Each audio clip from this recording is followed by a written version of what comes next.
नमस्कार, मैं doctor Sharad Gupta, consultant orthopaedics and joint replacement surgeon. आज हम बात करेंगे एक टॉपिक पे जो मेरे मोस्टली पेशेंट्स सर्जरी के बाद मेरे से सवाल करते हैं कि डॉक्टर साहब घर जाके हमें क्या प्रिकॉशंस लेने हैं और क्या करना है और क्या नहीं करना है।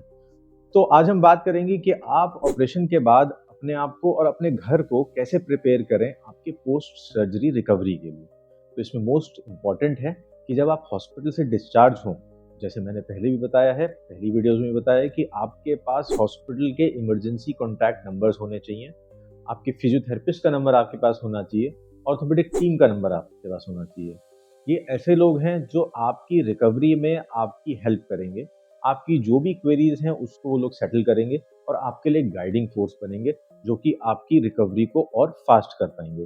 तो इसलिए emergency contact numbers, orthopaedic team का नंबर एंड आपके पास फिजियोथेरेपिस्ट का नंबर होना चाहिए। डिस्चार्ज से पहले अपने डॉक्यूमेंट सारे इकट्ठे करें। आपके पास मेटल इम्प्लांट सर्टिफिकेट होना चाहिए, मतलब कि अगर ऑपरेशन के बाद आपको कहीं ट्रैवल करना है, जैसे कि आपको ट्रेन में, मेट्रो में या इवन एयरलाइंस में ट्रैवल करना है, तो जो भी मेटल इम्प्लांट या मेटल पार्ट आपकी बॉडी में लगाया गया है वो आगे चल के बीप कर सकता है मेटल डिटेक्टर्स में। ऐसी स्थिति में आपके पास मेटल इम्प्लांट इन बॉडी का एक सर्टिफिकेट होता है जो हम हॉस्पिटल से बना के रखते हैं, जो आप अपने पास रख सकते हैं कि आपको कभी भी कोई भी उस सर्टिफिकेट की वजह से क्वेश्चन नहीं करेगा कि ये मेटल डिटेक्टर ने क्यों बीप किया है। ये दूसरी बात हुई। तीसरी चीज़ ये है कि घर जाने के बाद आपको अपनी सराउंडिंग्स का प्रिपरेशन करना है, मतलब कि आपकी बेडिंग कंफर्टेबल होनी चाहिए। बेड में जाने का और निकलने का रास्ता सिंपल ईजी होना चाहिए, ना कि वो बहुत क्लटर्ड हो। जो छोटी छोटी ऑब्स्टिकल्स होती हैं जैसे छोटे स्टूल्स, पायदान वगैरह, ये सब अपने रास्ते से कुछ टाइम के लिए हटा दीजिए, क्योंकि चलते हुए हम यही नहीं चाहते हैं कि आप कोई वॉकिंग एड लेके चल रहे हो जिसमें पैर उलझे और पेशेंट गिर जाए, क्योंकि ऑपरेशन के बाद पेशेंट को माइल्ड वीकनेस होती है, माइल्ड पेन होता है, जिसकी वजह से चलना फिरना स्टार्टिंग के फेज में थोड़ा सा प्रॉब्लमेटिक होता है। इसके लिए आपको ये देखना जरूरी है कि आसपास क्लटर वाली चीजें, मतलब कि छोटे छोटे ऑब्जेक्ट्स जैसे कि छोटी टेबल, पायदान या कोई चीजें जो आपको रोक सकें या जिसमें आप फंस के गिर जाएं, ये सब चीजें हटा देनी है। आपका बाथरूम का रास्ता, जब आप रात को उठ के वॉशरूम जाएंगे तो वो वेल लिट होना चाहिए। कमरे में एक छोटी लाइट जला के सोएं जिससे आपको पता चले कि बाथरूम की ओरिएंटेशन कहाँ पे है और आप इजीली वहां पे पहुंच पाए। Most important is anti slip footwear. अपनी चप्पल या अपना शूज इस तरीके का पहने कि वो नीचे से घिसा ना हो, जिसकी वजह से आपके स्लिप करने की टेंडेंसी ना रहे, कि आप कोई ऐसा फुटवेयर पहने बाथरूम में जाके स्लिप कर जाएं, तो गिरने से अपने आप को बचाएं। एंड मोस्ट इंपॉर्टेंट इज अपना बाथरूम हमेशा ड्राई रखें।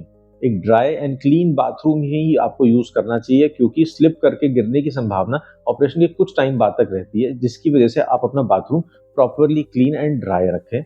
दूसरी तीसरी चीज इंपॉर्टेंट ये है कि आपको वॉकिंग एड्स की रिक्वायरमेंट पड़ेगी। तो एक ऐसा वॉकर जो आपकी हाइट के हिसाब से एडजस्ट हो जाए, एक ऐसा कमोड चेयर जो आपकी हाइट के हिसाब से एडजस्ट हो जाए, वो आपको यूज आइडली इनिशियली करना चाहिए। और ये सब चीजें हॉस्पिटल से ही डिस्चार्ज से पहले अपना सब कुछ साथ में लेके जाएं। एंड कुछ लोगों को टॉयलेट सीट रेज की जरूरत पड़ती है। ये एक बहुत अच्छा टूल है जो अपनी नॉर्मल वेस्टर्न टॉयलेट्स के ऊपर लग जाता है एंड सीट को 4 या 6 इंच ऊपर कर देता है। इस सीट रेज की वजह से इनिशियल डेज में पेशेंट का टॉयलेट सीट पे बैठना और उठना बहुत ईजी हो जाता है और उनको घुटनों पे जोर नहीं देना पड़ता। ये एक बहुत सिंपल चीज़ है जो मार्केट में बहुत ईजिली अवेलेबल है। तो अगर ऐसी चीज़ आप अपने लिए अरेंज कर लेंगे तो उठना बैठना बहुत ईजी हो जाएगा। अगला जो इम्पोर्टेंट पॉइंट है वो है ग्रैब हैंडल। अपनी टॉयलेट की सीट के साथ में एक ग्रैब हैंडल लगाएं। एक लोहे का हैंडल टाइप का होता है जो प्लम्बर आके इजीली फिट कर जाएगा, जो चेयर के आर्म सपोर्ट के लेवल पे होना चाहिए, जिससे आप पकड़ के टॉयलेट की सीट से इजीली उठ पाएं। तो एक ग्रैब हैंडल कुछ टाइम के लिए अपनी टॉयलेट में इंस्टॉल कराएं, जिससे आपको उठने बैठने में बहुत ईजी हो जाएगा। Next important point is diet. अपनी डाइट का ख्याल रखें, जो है कि आप अपनी डाइट में कुछ टाइम तक के लिए टोटल शुगर्स को एलिमिनेट करें। जूसेस ना लें, उसके बदले में फ्रूट्स लें। आप ऐसे सोडाज या फिर फ्राइड आइटम्स ये सब कुछ टाइम तक के लिए अपने ऑपरेशन के बाद अवॉइड करें, जिससे बॉडी की हीलिंग पावर बढ़ पाए और रिकवरी हो पाए। घर का सिंपल शुद्ध खाना जो इजीली डाइजेस्टेबल हो, उस टाइप का खाना लें, जिससे आपकी बॉडी की रिकवरी अच्छे से हो पाए। फ्रूट्स लें, कर्ड लें, प्रोबायोटिक्स लें, और ऐसे फ्रूट्स जो आपको नॉर्मली पसंद आएँ और उससे आप अपनी रिकवरी को और बेटर कर पाएँ। अगर आप नॉनवेज लेते हैं तो एग्स या बॉइल्ड चिकन टाइप का लें, बट ओवरऑल मसालों का सेवन कम करें, क्योंकि आपको कुछ टाइम तक एंटीबायोटिक्स या पेन किलर्स चलेंगी, तो जिसकी वजह से आपको पेट में कुछ डिस्कम्फर्ट होने के चांसेस हो सकते हैं। तो इसलिए अपनी डाइट सिंपल रखें। अगला important point post surgery recovery के लिए जो मोस्ट इम्पॉर्टेंट है, वो है अपना पेन मैनेजमेंट।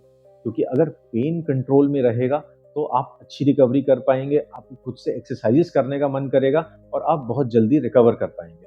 सो पेन मैनेजमेंट के लिए मोस्ट इम्पॉर्टेंट इज अपने डॉक्टर का एडवाइस फॉलो करें। वो आपके केस के अकॉर्डिंग एक specific pain management and control protocol आपके लिए बना के देंगे। तो अपनी मेडिकेशंस को डॉक्टर की सलाह के बिना डिसकंटिन्यू ना करें या ओवर मेडिकेशन ना करें। उनके साथ गाइडेंस में रहें, उनसे बात करते रहें और उनको बताएं कि कितना पेन लेवल था। हमारी टीम में ये काम फिजियोथेरेपिस्ट करते हैं। फिजियोथेरेपिस्ट एक गाइडिंग फोर्स होता है जो डॉक्टर से कांस्टेंट कोऑर्डिनेशन में बताता रहता है कि कितना पेन किलर लेना है, नहीं लेना है, और डॉक्टर की गाइडेंस में हमारे पेशेंट्स रहते हैं। तो ये कुछ सिंपल रिकवरी टिप्स हैं कि जिनको अगर आप फॉलो करेंगे तो आप अपनी पोस्ट सर्जिकल रिकवरी को बहुत अच्छे से और बिना प्रॉब्लम के कर पाएंगे।